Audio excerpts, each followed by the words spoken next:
teman-teman di daerah. Ini mengenai sifat reproduksi lama bunting. Jadi kuda gaya itu beranak setahun sekali. Betul ya Pak ya? Ada yang kembar nggak Pak anaknya? Enggak ya. Jadi itu betul. Itu yang kita jabarkan kepada mereka. Kemudian ini yang tadi saya sebutkan, letak samping kiri kuda betina. Mereka minta ini fotonya. Harus ada foto kiri, foto kanan, foto depan, foto belakang, dan foto atas. Kita harus berikan yang terbaik yang kita punya. Ini yang saya berikan kepada mereka. Ini tampak belakang, ini tampak depan, dan foto kita punya kuda. Saya jabarkan ini merasa kita pada saat menjabarkan ini, saya harus merasa memiliki kuda ini. Kalau tidak, mereka tidak yakin dengan jabaran saya. Jadi saya betul-betul merasa memiliki kuda ini sehingga saya bisa bagikan kepada mereka. Ini tampak belakang, ini tampak samping kanan, ini samping kiri. Siapapun yang punya kuda ini, terima kasih sudah mewakili kita untuk mendapatkan SK Menteri, Bapak Ibu. Siapapun itu ya, saya mungkin tidak bertemu dengan Bapak Ibu yang memiliki foto kuda ini, tapi inilah cikal bakal mendapatkan SK Menteri Pertanian. Saya, ya. Nah ini waktu itu saya yang mendapatkan struktur populasi Benar Meriah. Waktu itu Aceh Tengah agak telat masuknya. Pada saat saya presentasi, jadi ini yang masuk, tapi tidak, kita sudah dapat SK Menteri, oke. Nah ini ada filogenetik, nah kelihatan. Nah kalau Bapak lihat, nah dari di antara kita yang hadir, apakah ada yang mau memberikan pemikiran atau masukan? Ada. Ya. Silakan Pak Kadis Kependudukan. Tapi tidak pernah disebut nama Bapak di sana ada kuda itu. Di pojok kuda itu. Hah?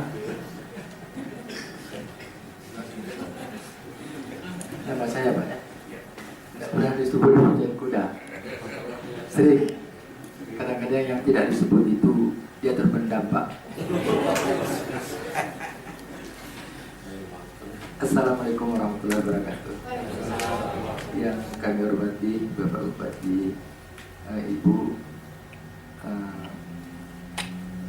yang menyajikan sebagai katakanlah promotor untuk rumput kuda gayo, kemudian Bapak dari Kesuan, Bapak Kepala SKPA, Bapak Camat, adik dan berbahagia. Terima kasih sekali lagi atas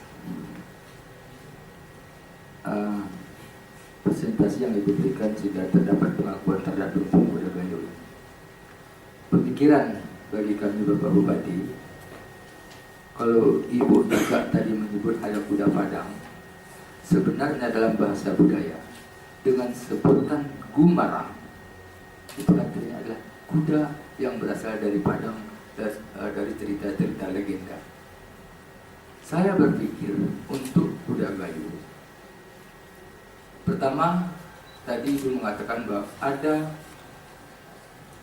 kedekatan yang sangat signifikan turunan Ibu kuda Batak dengan kuda gayo.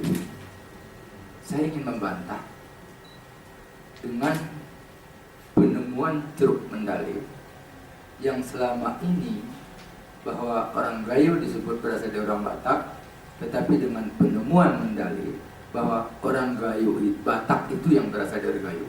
Kami lebih tua 7.000 tahun yang lalu. Artinya di kuda ini juga saya ingin membantah, bukanlah kuda Batak induk daripada kuda gayo, tetapi kuda gayo adalah anaknya kuda Batak.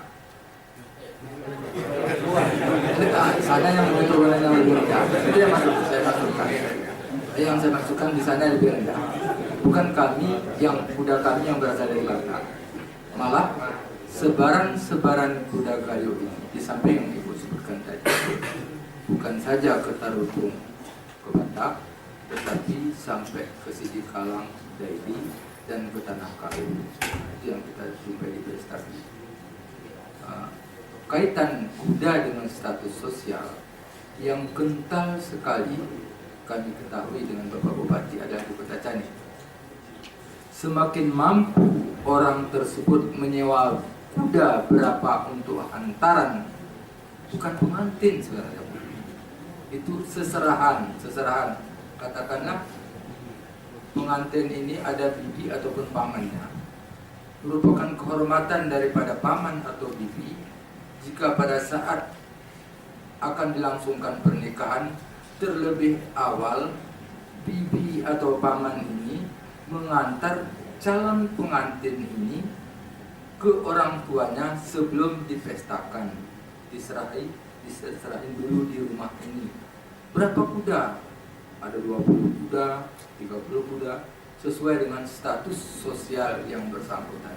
Semakin banyak orang yang bisa dinaikkan ke kuda, berarti semakin tinggi status sosial ataupun orang tersebut.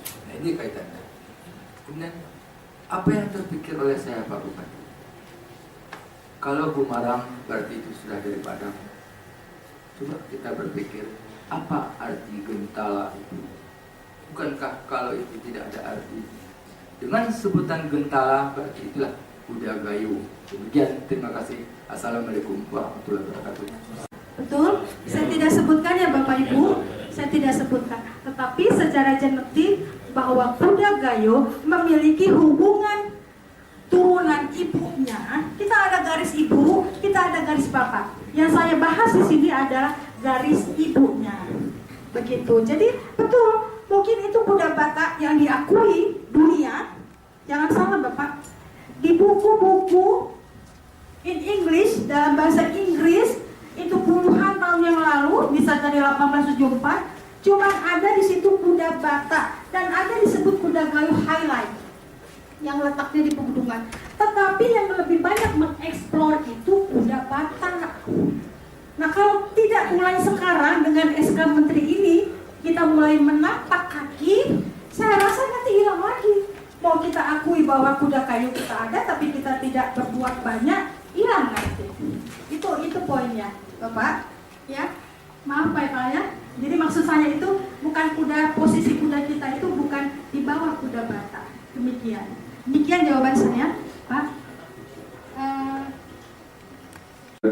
Yang meneliti di Mandalay menyatakan bahwa setelah dikarbondatit, tulang kuda, rahang kuda yang ditemukan di wilayah Ujung Karang kebanyakan berusia 362 tahun. Dan dari SK yang saya baca, Menteri menyatakan bahwa kuda gayo ada sekitar abad 18, berarti sekitar 200 tahun yang lalu. Jadi mungkin data ini bisa saling mendukung ya Bu Eka. Ya. Itu saja, demikian. Baik. Terima kasih Pak. Terima kasih sekali penjelasannya. Jadi betul-betul ya bisa mendukung apa yang kita dapatkan selama ini. Lebih valid lagi hasilnya ya. Baik, terima kasih Pak. Terima kasih Ibu dan semua masukan. Mohon maaf karena kita terlambat mulai tadi. Ya, jadi jam kita sudah beradu. Mohon maaf, tapi prinsipnya kita alhamdulillah. Apalagi penetapan SK Menteri Pertanian ini, kalau boleh kita sebut menganut filosofi proklamasi, teks proklamasi. Diselenggarakan dalam waktu yang sesingkat-singkatnya. Saya sebutkan sesingkat-singkatnya begini, saya catat surat usulan dari Pak Gubernur tanggal 4 September 2014. Sebulan kemudian tanggal 7 Oktober dilakukan pembahasan dan menghasilkan berita acara. Kemudian tanggal 13 Oktober, tidak sampai hanya 6 hari, kalau kurangi hari Minggu itu Sabtu kurangi, hanya 4 hari keluar keputusan ini. Bandingkan dengan alpukat gayo yang saya pertahankan di Bogor juga di depan tim pelepasan varietas, itu memerlukan 3 tahun. 3 tahun baru alpukat gayo itu bandingkan dengan kopi gayo 1 dan gayo 2, 5 tahun. Kalau kita banding dengan IG kopi gayo lebih 5 tahun. Jadi ini sangat singkat. Terima kasih Pak Amir, terima kasih Bu. dan semua pihak. Bapak Ibu sekalian, dari penjelasan Ibu Eka tadi, yang perlu kita perhatikan adalah pelestarian dan juga sekaligus peningkatan kualitas atau genotifnya, kemurniannya juga kuda kayu ini. Di samping itu juga kuantitas tentu harus kita kembangkan. Tadi sudah kritis, logikanya di bawah 10.000 baru ada pengakuan, tapi kita hanya 1.600. Jadi jangan sampai menurun lagi dari 1.600. Oleh karena itu ini harus ada kepedulian kita, bagaimana caranya supaya populasi ini bisa secara bertahap bisa meningkat. Kalau enggak, memang suatu saat tidak akan ada lagi paritas kuda kayu. Yang ada campur persilangan. Jadi tinggal nama saja nanti, atau nama itu terbawa-bawa tapi bukan yang asli. Oleh karena itu Bapak Camat dan semua kita penggemar kuda, supaya betul-betul ada kepedulian kita. Jadi kita bersyukur sekali lagi Bu Eka, semua pejabat ini punya kepedulian terhadap kuda. Cuma selama ini belum mengarah ke spesifik kuda kayu. Yang paling penting adalah kuda yang paling cepat larinya. Karena tujuannya hanya dipacu saja. Tapi mungkin dengan sosialisasi ini sudah bisa juga mengarah ke kualitas kuda kayu. Salah satu pejabat yang paling banyak memelihara kuda sini dan termasuk peternak kuda sebenarnya, Bapak Rizal. Ada Pak Rizal ada? Pak Rizal ini Pak Amir ya, pekerjaannya memang peternak kuda, cuma sambilan sebagai kepala BKPP. Banyak sekali kuda beliau. Bapak Ibu sekalian yang berbahagia, ada masukan dari Ibu Eka tadi. Yang pertama, kemungkinan untuk ada UPTD. Jadi tolong dipelajari Pak Kadis peran dan fungsinya, tugas pokok dan fungsinya. Kalau memang diperlukan dalam rangka pelestarian, kita tidak ada masalah.